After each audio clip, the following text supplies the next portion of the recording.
अपनी हार जीत अपने मुंह पे कभी ना लाई पुत्र, वरना लोग जान जाएंगे कि ये मरता कहां से। अपनी हार भी अपने अंदर रख, अपनी जीत भी अपने कलेजे के अंदर रख, and never let your enemies have that beautiful sleep. जी बिस्मिल्लाहिर्रहमानिर्रहीम। Dear listeners, in the previous lecture हमने ये पढ़ा था कि basic principles for the submission of registration of pharmaceutical product कौन कौन से हैं। तो उसमें अगर हम समराइज़ करें तो उसमें हमारे पास जो मेनली थे वो थे कि किस स्टाइल में हमने राइटिंग लिखनी है, जो कि टाइम न्यू रोमन थी, और पेज साइज़ हमने कौन सा रखना होता है वो है A4 साइज़, और इसी तरह 12 साइज़ में हमने राइटिंग लिखनी होती है। और इसी के अलावा जो गाइडलाइंस हैं वो उधर मेंशन है, फिर वो उसको देखिएगा। अब इस टॉपिक में, इस लेक्चर में मेनली हम फोकस करेंगे कि what are the main ingredients for the submission of registration of pharmaceutical product. ठीक है जी। तो ड्रेप से अगर हम एक प्रोडक्ट को रजिस्टर कराना चाहें इन द CTD पैटर्न, तो उसके लिए एक फॉर्म है, फॉर्म 5F। ये हमें कहाँ से मिलेगा? अब हम गूगल में एंटर करें और गूगल में जाएं और उधर टाइप करें फॉर्म 5F CTD ड्रेप, या सिंपली ये लिखें फॉर्म 5F ड्रेप, तो वो आपको डायरेक्ट उधर ले जाएगा। उधर से आप उसको खोल के डाउनलोड कर लें, और डाउनलोड करने के बाद जब आप इसको ओपन करें तो यही जो फेस है ये सामने आपके आएगी। ठीक है जी। अब content of module 1 administrative part, इसको हम कंटेंट या टेबल ऑफ कंटेंट बोलते हैं, और ये मॉड्यूल 1 का ही पार्ट होता है। टेबल ऑफ कंटेंट में हमारे पास जो मेन हेडिंग होते हैं, section, sub section and heading होते हैं। ठीक है जी। तो ये बेसिकली जो कैटेगराइजेशन हुई है ये इस पर्पस के लिए हुई है कि हम जो हेडिंग में लिखे हुए जो टाइटल हैं, फॉर एग्जांपल कवरिंग लेटर या फीचर ऑन, इसको हम इजीली ट्रेस कर सकें। एप्लीकेशन जो होता है वो एक बहुत बड़ी एक फॉर्मेट होती है, बुक टाइप होती है, तो उसमें से डेटा का ट्रेस करना मुश्किल हो जाता है। तो उस ट्रेसिंग को आसानी के लिए हम ये सेक्शन, सब सेक्शन और हेडिंग बनाते हैं। ठीक है जी। तो सेक्शन में सेक्शन नंबर 1 है, और उसमें सब सेक्शन भी एक ही है, और वो हेडिंग जो है ना उसमें 2 हेडिंग है, कवरिंग लेटर होता है और एक होता है फी डिपॉजिट स्लिप। कवरिंग लेटर और फी डिपॉजिट स्लिप प्रैक्टिकली अगर हम देखें कि ये कब बनते हैं, जब हम एक एप्लीकेशन बनाना शुरू करते हैं तो हम टेबल ऑफ कंटेंट से लेकर एंड तक हम सारा का सारा एप्लीकेशन पहले बना लेते हैं, डिफरेंट डिपार्टमेंट से अपना डेटा ले लेते हैं, और फिर उसको कंपाइल करते हैं, इवैल्यूएट करते हैं, क्वेरी जो होती है इंटरनल क्वेरीज उसको रिजॉल्व करते हैं। एट द एंड हम इस पोजीशन में होते हैं कि हम इसको आगे प्रोसीड करें। इस टाइम पर हम एट द एंड जो है ना फ़ी डिपॉज़िट करते हैं। फ़ी जब हम डिपॉज़िट करते हैं तो वो ऑटोमेटिक जनरेटेड चालान होता है, उसको हम प्रिंट करते हैं और बैंक में हम सबमिट करके उधर स्कैन करके इधर लगा देते हैं। और जो डिपार्टमेंट है pharmaceutical evaluation and registration department, उसमें हम यही फ़ीस जमा करते हैं। ठीक है जी। और इसके अलावा रही कवरिंग लेटर। कवरिंग लेटर जो होता है वो बेसिकली एक लेटर होता है जो रिप्रेजेंट करता है कंप्लीट फॉर्म 5F या कंप्लीट एप्लीकेशन को। ये एप्लीकेशन एक बहुत बड़ा फाइल होता है, और उसको हम रिप्रेजेंट करते हैं, समराइज करके हम एक कवरिंग लेटर बनाते हैं। कवरिंग लेटर में हम क्या लिखते हैं? कवरिंग लेटर में हम बेसिकली इस तरह लिखते हैं, फॉर एग्जांपल कि IV name of the company लिखते हैं, फिर आगे लिखते हैं कि is applying for the registration of pharmaceutical product namely, फिर उस प्रोडक्ट का नाम लिखते हैं और समेत स्ट्रेंथ के और डोजेज फॉर्म के, for example ciprofloxacin 250 milligram tablet.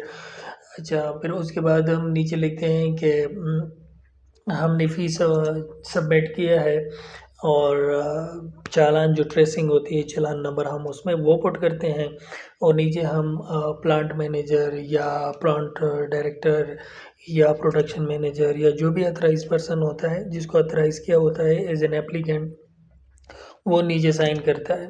ठीक है जी। तो ये हो गया covering letter and fee deposit slip.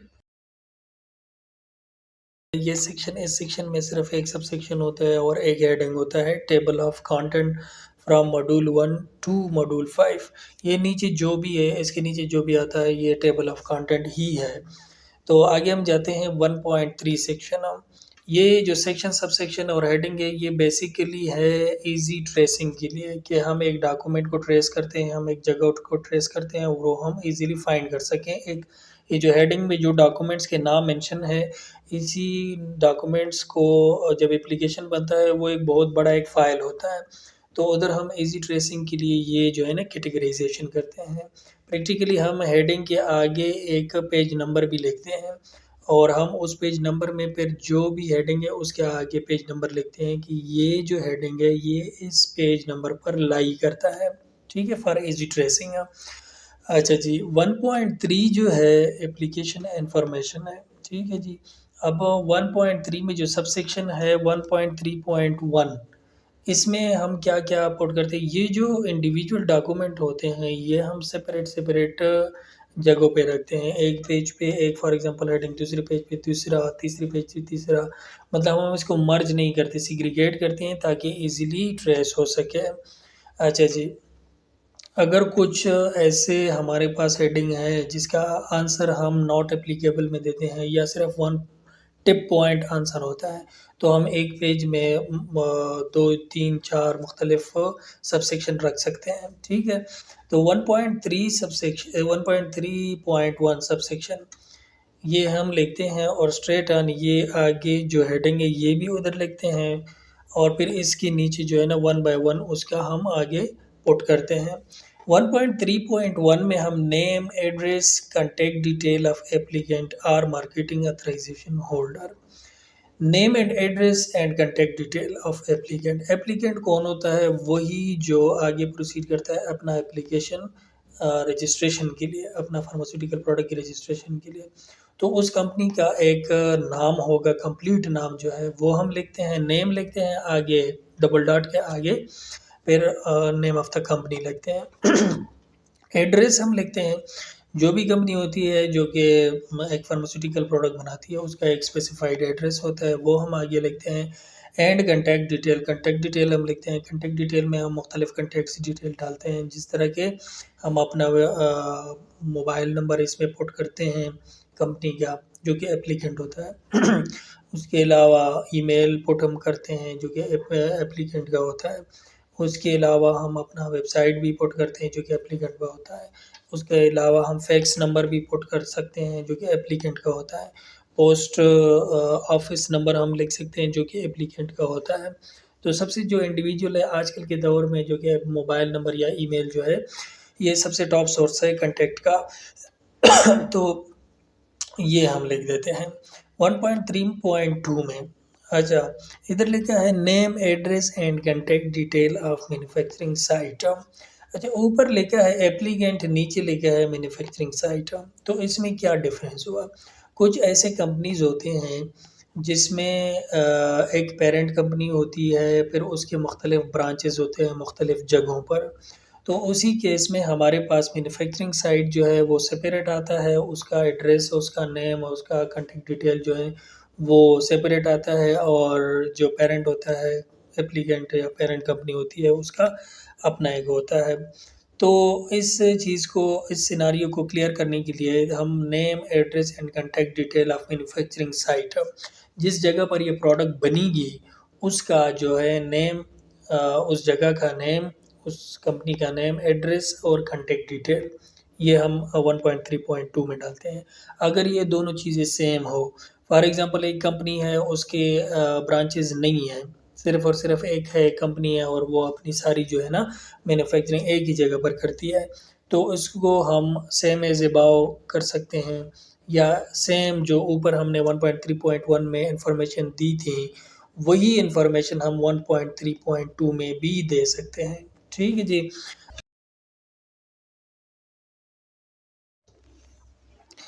अच्छा जी, 1.3.3 इसमें है कि specify whether the applicant as manufacturer, importer और सी जो है as involved in none of the above that is contract giver.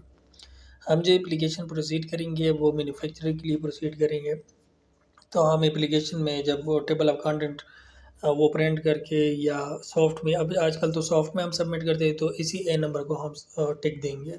अगर फॉर एग्जांपल एप्लीकेशन प्रोसीड्यूर है इम्पोर्टर के लिए एक प्रोडक्ट है जो कि आउट ऑफ द कंट्री बन रहा है और आप इधर उसकी जो है ना अप्रूवल लेते हैं ड्रेप से कि मैं इसको डिस्ट्रीब्यूट करूँगा, तो इसके लिए आप इधर इम्पोर्टर पर क्लिक करोगे। और सी जो है इज नॉट इन्वॉल्व, ना इम्पोर्टर है ना बाहर से खुद मंगा के बेच रहा है, डिस्ट्रीब्यूटर नहीं है, ना खुद बना रहा है, दूसरी कंपनी बना रही है और ये डिस्ट्रीब्यूट कर रहा है, कॉन्ट्रैक्ट मैन्युफैक्चरिंग है। तो इस केस में हम कॉन्ट्रैक्ट मैन्युफैक्चरर को वो क्लिक करेंगे। 1.3.4 सब सेक्शन जो है इसमें क्या होता है, valid DML drug manufacturing licence of manufacturer, ये एक चीज़ याद रखिए, मैन्युफैक्चरर का एप्लीकेंट और ड्रग सेल लाइसेंस, या हम drug sale licence whichever is applicable, हम ऑप्शनली दे सकते हैं, डीएमएल दे सकते हैं या डीएसएल दे सकते हैं मैन्युफैक्चरर का। इधर मैन्युफैक्चरर का क्या मतलब हुआ, इधर मैन्युफैक्चरर का मतलब है जो कि प्रोडक्ट मैन्युफैक्चरर है, सब्सटेंस का मैन्युफैक्चरर नहीं। नॉर्मली सब्सटेंस जो है वो आउट ऑफ द कंट्री होता है, हम उधर से मंगा लेते हैं और इधर प्रोडक्ट मैन्युफैक्चर करते हैं। जो एप्लीकेंट है इधर आगे लिखा भी है of manufacturer slash applicant, applicant जो है वो तो प्रोडक्ट बनाता है, इधर तो हम प्रोडक्ट का जो डीएमएल है वो हम इधर लगा लेंगे, ठीक है जी, या डीएसएल है विच एवर इज एप्लीकेबल।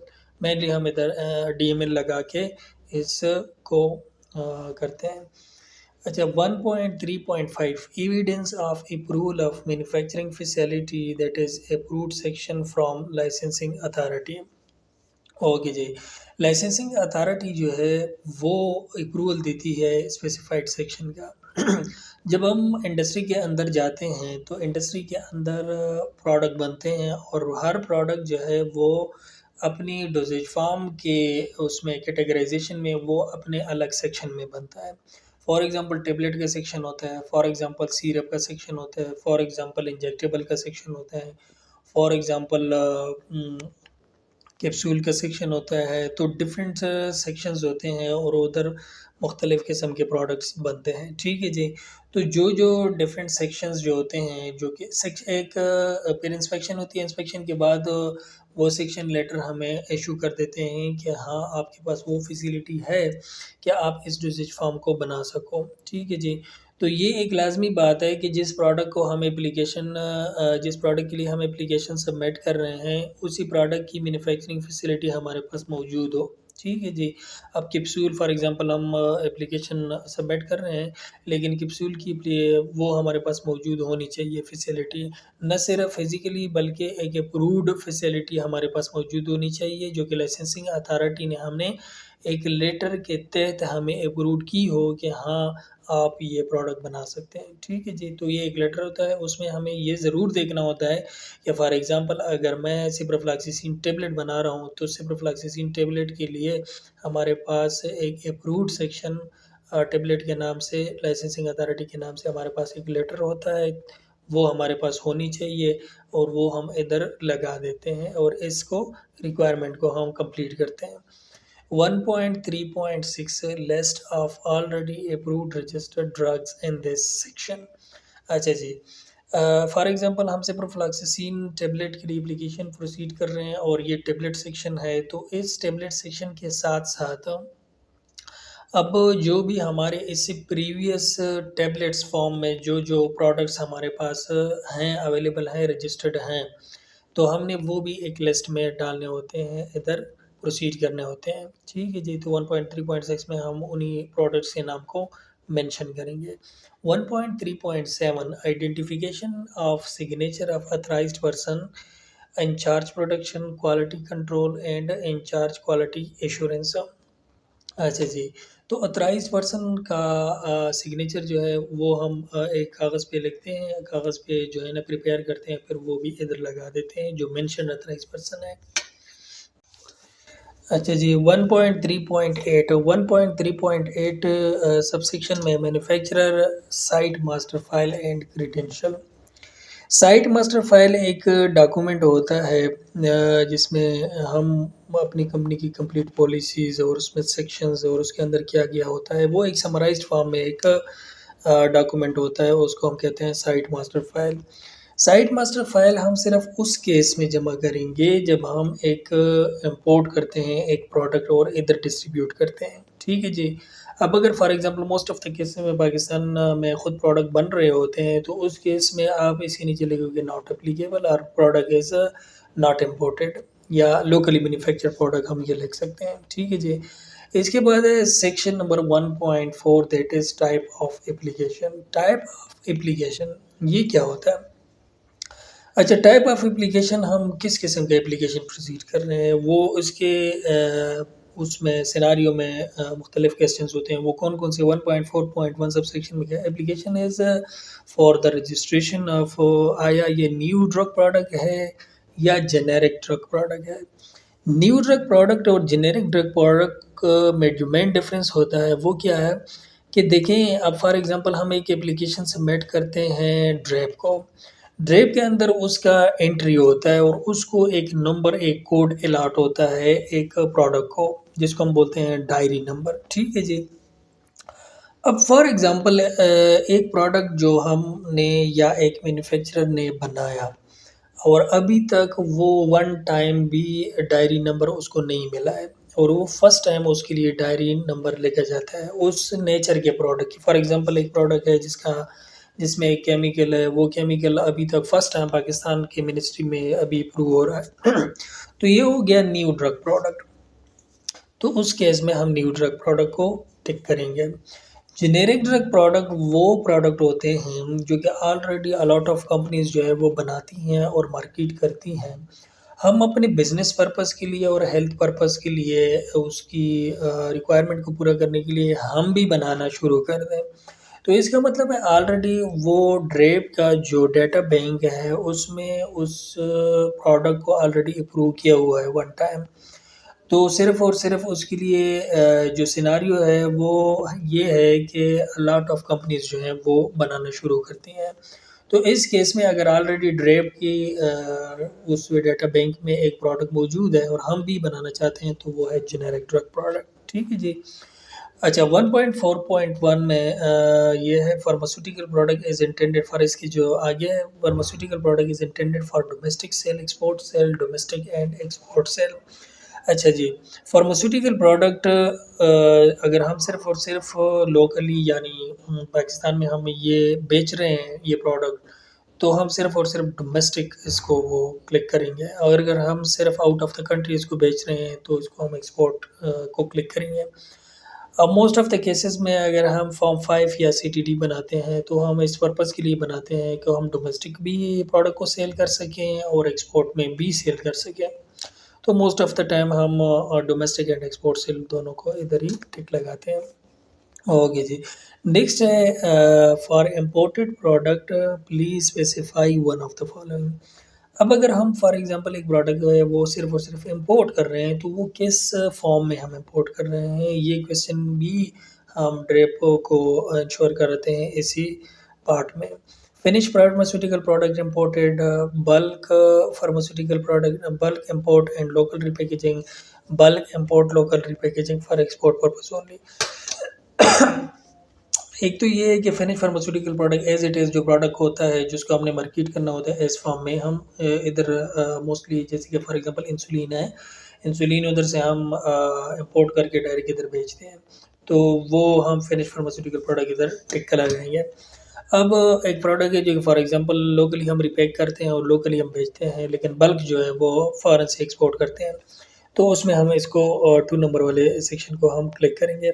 एक प्रोडक्ट है जो कि हमने इंपोर्ट किया अब्रॉड से और इधर रिपैकेजिंग की और फिर दोबारा रीपेक करके दोबारा हम आउट ऑफ द कंट्री जो है ना उसको बेच रहे हैं तो इसमें हम ये 3rd नंबर वाले ऑप्शन को क्लिक करेंगे, ठीक है जी।